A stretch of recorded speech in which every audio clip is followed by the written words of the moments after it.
G'day and welcome back to the channel. So in today's video, I want to show you some things that you can try to stop an ankle that clicks. And as always in these videos, I want to give you a couple of actionable things that you can do today that will hopefully immediately improve your symptoms in the moment. But then depending on which one of these exercises that we're going to get to does in fact help you and help you feel like your ankle clicks less, we also want to have that other conversation that we tend to have about why those things may be there in the first place, so that you not only have something you can do to improve your symptoms, but you hopefully also have the broader perspective of why those symptoms are there in the first place. So let's jump into it. So as always, the first thing we want to talk about is, what is a clicking ankle? What does it mean? And for a lot of people, if you feel like a joint clicks, especially your ankle, it's very easy to be made to feel that this is a sign of dysfunction or wear and tear or arthritis in some way. But clinically, what we tend to find with a joint that clicks, especially the ankle, and especially if that ankle clicks down the outside, this tends to be a mechanical dysfunction. For the ankle, there are a bunch of tendons that start as muscles in the outside of your shin, and as they travel down and merge into tendons to go behind your ankle to then attach to your foot somewhere. Often one of the main reasons why one of those tissues may click on top of another tissue is because something somewhere is restricted. Mechanically, if you pull a bunch of slack out of some of those muscles, it's going to influence how the tendons function, altering the normal order of function that occurs down behind the back of that ankle. And as you'll hopefully see in this video, there are three main problem areas that can potentially cause your ankle to click. And each one of these needs to be addressed to figure out which part of this process you feel is causing that dysfunction. And the first of those is probably the least well known. Clinically for me, I find that if you have lower back dysfunction, whether that be joint stiffness, muscular tightness, at the base of your rib cage down towards the top of your pelvis, then some of the nerves that exit that part of your back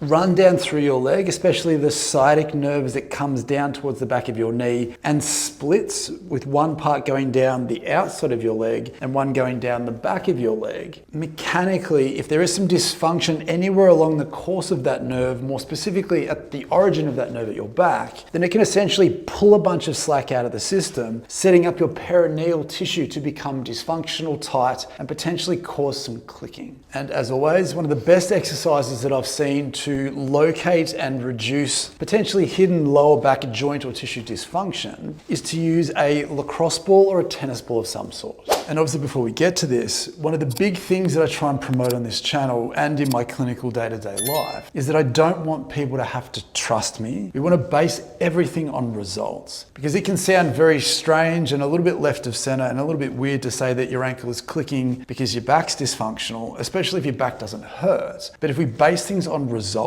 we'll very quickly understand what role, if any, your lower back is having on those symptoms. And one of the best ways to understand that in real time is to take something that you have that reproduces your ankle clicking, whether that's just simply lifting your leg up and moving your ankle around to see how it clicks. For some people, it can be walking, jumping, running, hopping, going up and down stairs, whatever it is that is meaningful to you. Please do that first, just to get an immediate understanding of how your symptoms feel in this moment. Then we're going to take a lacrosse ball or a tennis ball, whatever you have at home, and we're going to go looking for some hidden lower back joint stiffness or muscular restrictions that might be setting off a chain reaction of events that could be ending up in your ankle clicking. And once we've done that, if you can immediately recheck that exact same activity or movement that gave you an awareness of your symptoms, you will instantly know what role, if any, this lower back dysfunction may be having on your symptoms. So ultimately what we want to try here is, if you can take a ball, if we can start by placing it at the base of your rib cage, right on the bump in the middle. If you literally let the ball just roll off to the side onto the fleshy part, we want to get you to lean back into the ball on the wall. You can do this sitting down in a chair, you can do it lying down on a floor, whatever you feel is most convenient or gives you the best access to what we're trying to find here. And all we're essentially looking for is, when you're immediately off to the side on the fleshy part, we just want you to leave the ball here and get a sense of how it feels. Take note of how hard or soft it feels to press in. Then we immediately want to compare it to the exact same spot on the other side, because for most people, one side will feel like the ball sinks in a little bit easier, whereas the other side will feel a little bit harder, a little bit thicker, thicker, a little bit more dense, it won't sink in as well. And in the absence of pain and tenderness, which you may not have at all, we care the most about those mechanical handbrakes that might be hidden under the surface. And what I would like you to do is, once you feel like you've found the side and the spots that feel restricted to you, just let the ball press in for 30 seconds or a minute. Ask the muscular tissue over the top and the joint stiffness underneath to respectfully give. And then once you've had enough of that,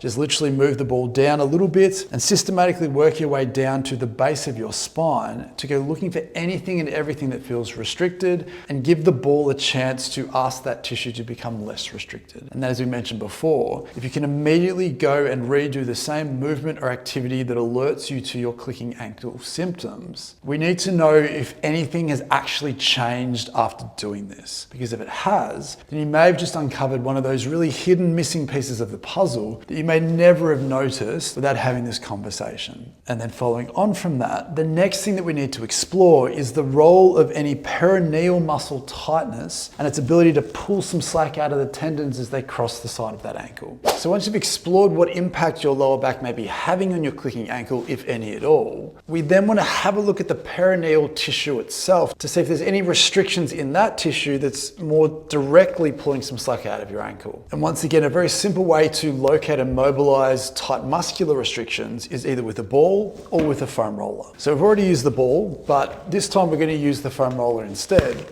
And what we're going to get you to do is much like you would intuitively think of, because the peroneal tissue and any tissue on the outside of the shin sits on the outside of the shin, we don't just want to think of you as a clicking ankle right down at the ankle. So if we're looking around the outside of that lower leg for clues, what we can get you to do is to roll over onto the side, and instead of rolling up and down on that tissue, which is most people's intuitive approach to this, a better way that I find clinically is that if you can find a spot that feels particularly tight and potentially tender, either let this rest and trigger point your way through that tight tissue, or another way to do this is if you can pin that down with your foot or with your arm, and we can gently get you to bend and flex your ankle up and down, but also sole up and sole down. Essentially just creating movement through where the roller is pushing in to try and shear that tissue free. But then after 5 or 6 seconds of gentle movement in all directions, you start to feel that tissue may soften a little bit. Then we can get you to move around and hunt around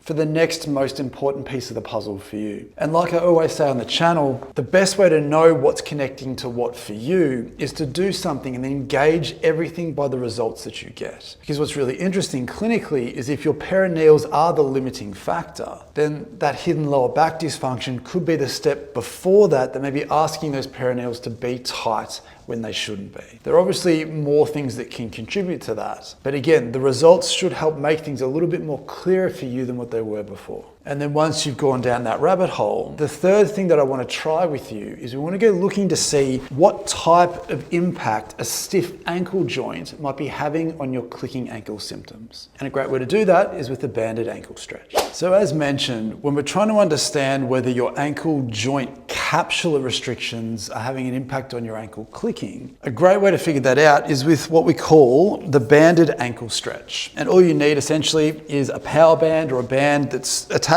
to something sturdy. You're going to place that right at the base of your ankle underneath those ankle bones. We want to take a big step out as far as you feel comfortable so that the band is hooking into the joint and biasing the joint capsule specifically at the back of the ankle. From this position, gently bend and flex your ankle, close it down as far as you feel comfortable, oscillate in and out of that end range, respectfully asking the band to pull back and open up the back of that joint. Now, the main technical thing that a lot of people don't realize when they do this exercise is that we don't just want you to blindly close down your ankle joint. We want to make sure that officially that your ankle is bending in a linear plane. If you have some ankle joint restrictions, it's very easy for you to come forwards and either turn your foot out to keep going, or to keep your foot where it is and dump your knee inwards to go around that restriction. It's really important that you keep your knee in line with your second or third toe, almost as far out as you feel comfortable without your big toe coming up, so that you can go through that stiffness and not around that stiffness. And if you can just consistently work in and out of that end range for 60 seconds to 2 minutes, then you'll hopefully find that once you finish this, that your ankle as a whole feels a little bit lighter and potentially less clicking at the side of that ankle. And once you've explored that linear plane, the other thing which we can get you to do is we can stretch out as far as you feel comfortable and then start to play with some of these different positions where you do lift your toe up and you do let your knee come in, just to see, especially when you come out to the side, if there's any lateral ankle joint capsular restriction. And if that does feel like it's hitting that point really well, we can do the same thing, having our body at right angles to the band itself. We still want to make sure that we're respecting where we're finding that restriction, but having the band pulling laterally might just bias the lateral part of that capsule a little bit more, ultimately helping you feel like it's going to click less. And then, as we've done in the previous 2 exercises, immediately recheck how your ankle feels to move, do the things that generate your clicking to see if this has done anything for you. Because again, if it has, you should feel some immediate sense of relief or some immediate sense of change to justify the time that you just spent on this exercise. And then one of the main reasons why it's important to understand what is doing what for you is that if you come to understand that freeing up your back or freeing up your ankle or loosening up your peroneals is the main thing that helped you feel like your clicking ankle has reduced, then we need to try and understand why those components themselves have become the way that they are. Why is your back potentially stiff? Why is your ankle joint potentially stiffer and more restricted than it could be? Where in a perfect world, none of that should be there. So as I try and do with most of these videos, it's one thing to hopefully help you find strategies and exercises that help relieve your symptoms. But one of the missing pieces that I think gets lost a lot in these conversations is we need to pair that up with an understanding of why those things have become tight and restricted in the first place. Especially if you feel like one ankle clicks and the other one doesn't, one part of your back is stiff, the other isn't. Taking a bigger step back to understand why those things are there are obviously crucial, because if you can then do something about that, then it stands to reason that the stiffnesses and the tightnesses that you have released shouldn't keep coming back.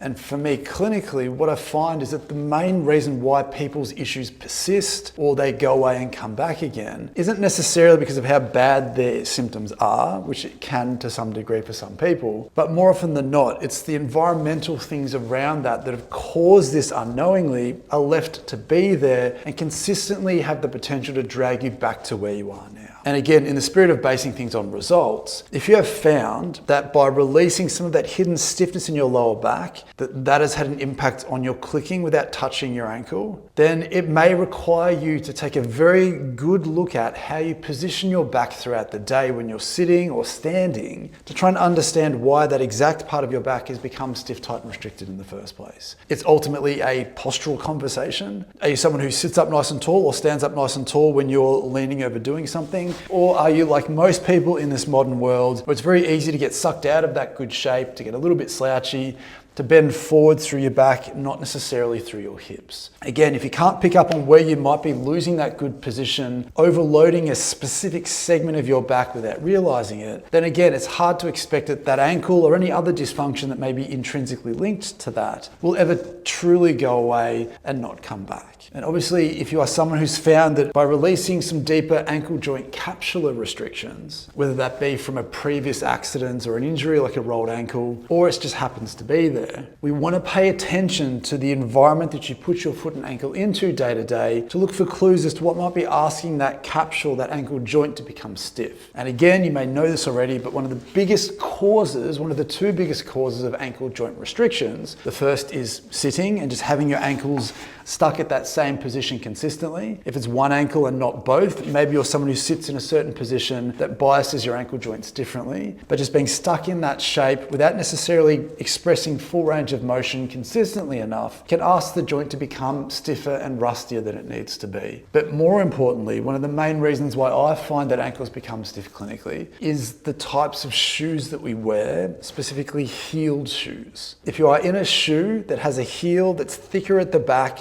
than the sole is at the front, then that is the exact amount of ankle range of motion you will not get access to while you're in that shoe. And it doesn't have to be a really thick woman's heel, but most business shoes these days, a lot of sneakers, a lot of leisure shoes, a lot of runners, have an unnecessary heel at the back. And if you are someone who finds that your clicking ankle is meaningful enough to you, that it's impacting your life enough that you want this to go away forever, then please pay attention to the quality of your shoes, more specifically the size of that heel. So with that being said, I genuinely hope that that was helpful and insightful. Again, as always, please let me know in the comments down below how you went with those 3 exercises, and also what environmental or regular day-to-day thing you might find that you were doing without realizing it that may have prompted those things to be there in the first place. Please support the channel by leaving a like on the video if you felt that it was helpful. Subscribe to the channel, obviously, if you want more of this type of content from me. But hopefully that helped, and I'll see you next time.